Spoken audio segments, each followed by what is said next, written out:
Matt, once again, welcome back to another review. There's another paid request, this time for Justin. Thank you so much for that.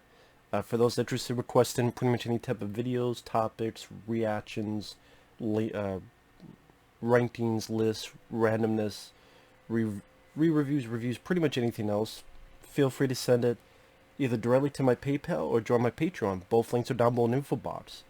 And this is for the 1991 film Mobsters, which is pretty much, if you took the film Young Guns with Emilio Estevez and Kiefer Sutherland, Lou Diamond Phillips, and you mix it in the mobster genre in the days of Lucky Luciano, and you get this film. This film didn't do well when it came out. It's got a good cast. I mean, Christian Slater I liked from Gleam in the Tube, Cuffs, Broken Arrow, Hard Rain. I always enjoyed Christian Slater. He plays the lead. You have Richard Grieco, who was on the TV show 21 Jump Street for a little bit. Tried to have his own TV show Booker that didn't last long. I don't even think it lasted a year. He was in this film with Lutz Curtil, which I enjoyed. Patrick Dempsey, Costas, Mandylor. They're like the four main guys. You also have F. Murray Abraham. You have Chris Penn, Anthony Quinn. Rob Zadar even has a small appearance. You know, the killer, maniac, cop. He was in Tango and Cash. I loved you, Conan the Barbarian. Roddy Eastman, Joey from Nightmare on Elm Street 3, Dream Warriors, and the beginning of Elm Street 4, How's This for Wet Dream? He's in this at the beginning. I'm like, wow, that's Rodney Eastman. And as soon as I said that, he got killed, so go figure. But it's pretty much these guys who Slater and he's friends with someone, and then they meet up with Patrick Dempsey and Richard Grieco, two Italians, two Jews. They walk to a bar, whatever the joke may be, and they become friends. But the thing is, the film was a time waster, but I didn't love it because it felt like either the movie was in fast forward or a lot of shit was cut out. Because within a smattering of 15 minutes, you get, okay, here's Christian Slater, Rob Zadar and the Don threaten Slater's dad, a buddy of his, Rodney Eastman's killed, they meet Patrick Dempsey, they meet Richard Grieco, it's 5 years later, we're equals, well, you're it, you're the one. Now we got these suits on in a matter of 5 years, and now we're getting in touch with all these guys. And then it's a montage because we worked with F. Murray Abraham. We're paying people off. There's gambling, machine guns, raining money. I'm like, for what? And then I'm like, wait a minute. It's only been 15 minutes. The movie has only started for 15 minutes, and we're already... Here's our four main characters.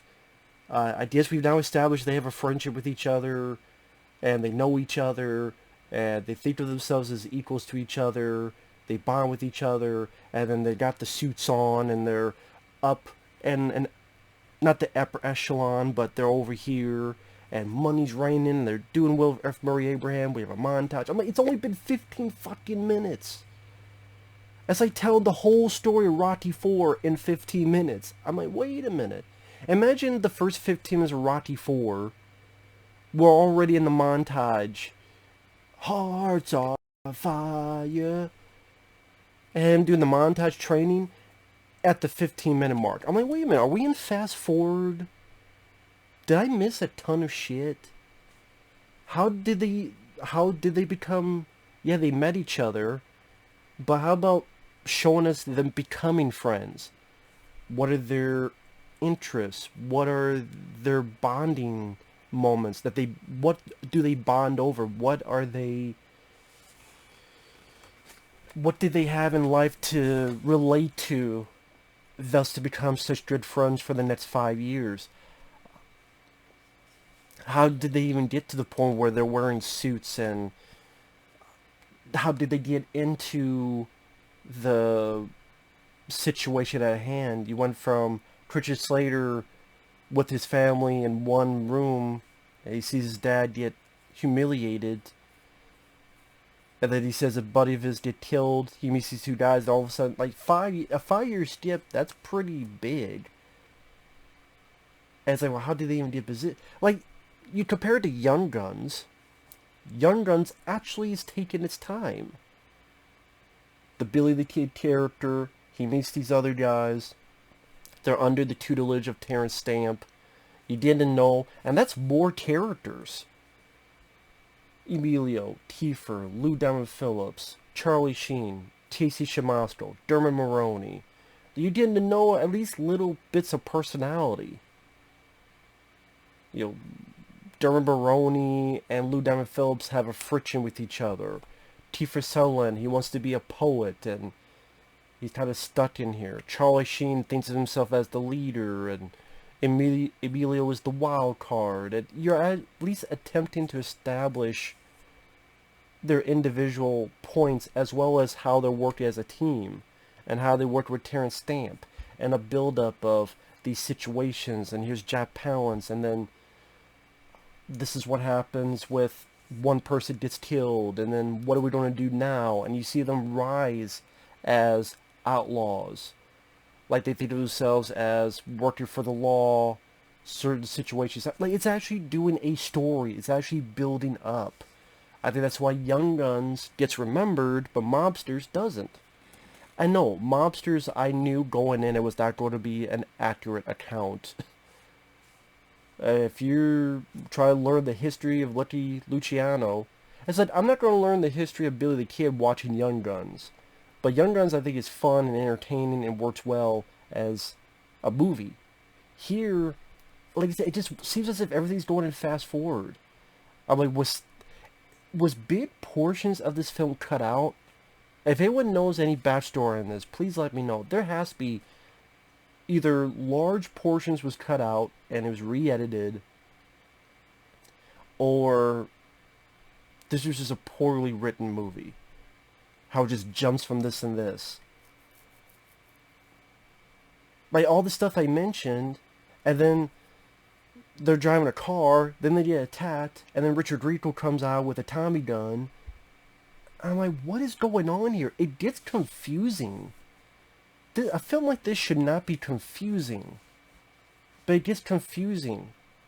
Like one minute Patrick Dempsey's married, then the next I'm like, is he not married anymore? Or did I miss something else? Or are we not just going to bring that up again? Or I feel like I'm missing a bunch of shit.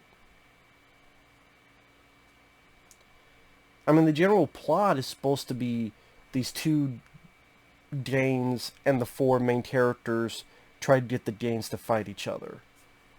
But, I mean, I can't tell you anything about Richard Grieco other than 3 scenes that he tries to hit on a girl. They try to be smooth. Patrick Dempsey, I guess he's supposed to be kind of 1B to Christian Slater's 1A. But again, other than I think they were in love with the same girl, I can't tell you a whole much about their friendship. Costas Mandylor, he's barely a character. He's just there. But I can't remember or tell you one iota of a character point or personality about Costas Mandylor.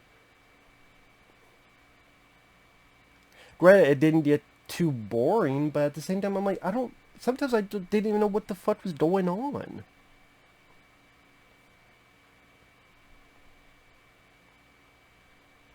Because then Christian Slater's working for Anthony Quinn, and then he gets beat up and left for dead, and then his face gets cut up, and it gets decently violent, I'll say that. Like, Christian Slater's tied up, and he gets, like, a knife to his face, and you see the cut deeply into there, so it leaves a scar. There are people that get shot. There's a point where, in the third act, Christian Slater gets a Tommy gun, just unloads into a body. There's one guy that bites one guy's nose and cuts one guy's lip. And you get decently violent from time to time. The score, I don't mind the musical score. I don't recognize the composer. I don't know why. It reminded me a little bit of like the score from Darkman was retooled for a mobster movie. Maybe I'm far off on that, but I didn't mind the score. Like the set design, the production design, I should say, not the set, but the production design to make it look like back in the day. I had really no issues with that either. It's just the story. It feels like there's big gaps that creates confusion, and it feels like the whole movie's in fast forward. And I'm like, maybe I'm alone in that. Maybe I'm alone in that. And people will watch it and go, what the fuck are you talking about? But that's really... The dialogue isn't that great at times. I mean, they're in a steam room, and Anthony Quinn... For those who don't know Anthony Quinn, he played... if you remember the Hercules TV show with Kevin Sorbo, the first couple of movies, 4 movies or so, Anthony Quinn played Zeus, the king of the gods. He was in that Kevin Costner film, Revenge. He was in the Sylvester Stallone film, Avenging Angelo, who Stallone is friends with, and then he gets killed near the beginning of the film. Last Action Hero. He's the mob boss. I don't know, not mob, but he's the bad guy who doesn't know what a 360 is and a 180, doesn't know the difference. And Charles Dance gets annoyed with him. That was Last Action Hero, the Arnold Schwarzenegger film. He's a good actor. But he tells Christian Slater as a warning, I will know what you do if you fart in the wrong direction. And then Christian Slater goes, well, you always complain I don't eat. If I don't eat, how am I going to fart? And it's meant to be as a joke where I think Quinn's like, oh, you're really funny. But I'm like, you're still in a steam room talking about a fart. Meant to be funny or not. It's like...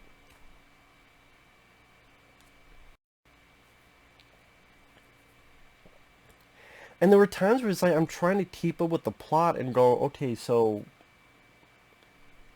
It's like watching a Cliff Notes version of a story. That's how it came off as. You know, you have the story, and then you have the Cliff Notes. And it's like, we're just going to film the Cliff Notes.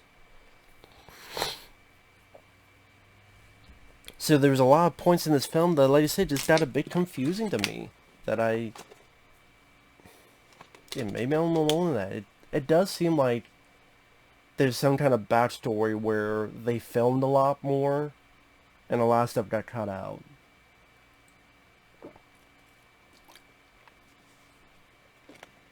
But at the same time, I couldn't find any trivia on it.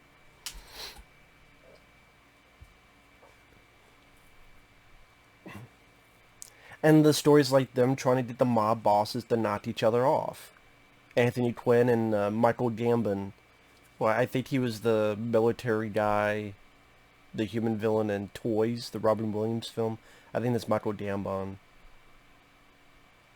And then you have this other guy, Mad Dog, who gets into the mix. Even the ending, the way it ends, it seems like, okay, this happens, and then he's the new leader, and then, hey, we'll all be part of this group, and then we have a friendship toast. And then I burped, and I say, excuse me, and then the movie makes me have gas, apparently, because I watch this, I'm like, ugh. My body tried to talk for me. It tried to speak before my mouth could work and form words. Excuse me for that. I don't even know where that came from. I just... Literally my chest and my stomach needed a word with this movie, and they were as confused as my brain was. So this will make your body confused as well as your brain. Go fucking figure. As I was saying before my stomach interrupted,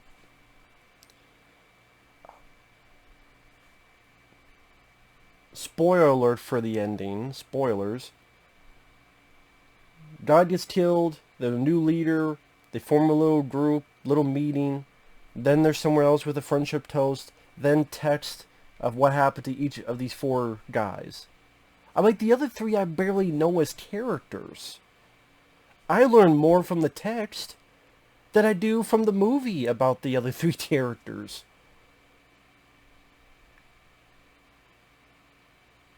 And I don't want to say it's anticlimactic. It's more, okay, I guess, like, hurry up, it's over. Let's wrap it up. Like, he doesn't want to have room to breathe or something. I don't know. So like I said, it's not bad on a technical note. It's got a pretty good cast. At times it's decently violent. It's not slasher film violent, but at times it's decently violent. It's just the director or the editor or some behind the scenes shenanigans made it that, like I said, it felt like a Cliff Notes version of a movie. And they just took me out of it. I'm sitting there going, so I didn't really care about the characters. I didn't care about what was going on. I didn't feel a build-up. I didn't feel a satisfaction to the story. Because I feel like it was a story that was just poorly told. Definitely not properly told. But maybe that's just me. I don't hate the film. The music, the look of the film, the actors themselves tried to carry the picture forward. And like I said, I wasn't bored with it. It just, a lot of missed opportunity, a lot of, this could have been a lot better movie. And I'll just stick with Young Guns. Because that to me is more of a story properly told. Yes, nothing to do with the actual history. Young Guns is very much fiction, as is this. But Young Guns was more entertaining, more satisfyingly told, and made me like those characters. Here, I like the actors, at least most of them. Costas Mandylor, I don't care, but yeah, I like Patrick Dempsey. He was in this good film called Run, underrated film that deserves a Blu-ray. Run's a very underrated film. Richard Grieco I liked, If Looks Could Kill. I mentioned Christian Slater and the others. But man, whatever they did to fuck up, they really did. So, with that said, thanks for watching. Take care. We'll see you guys later. Bye-bye.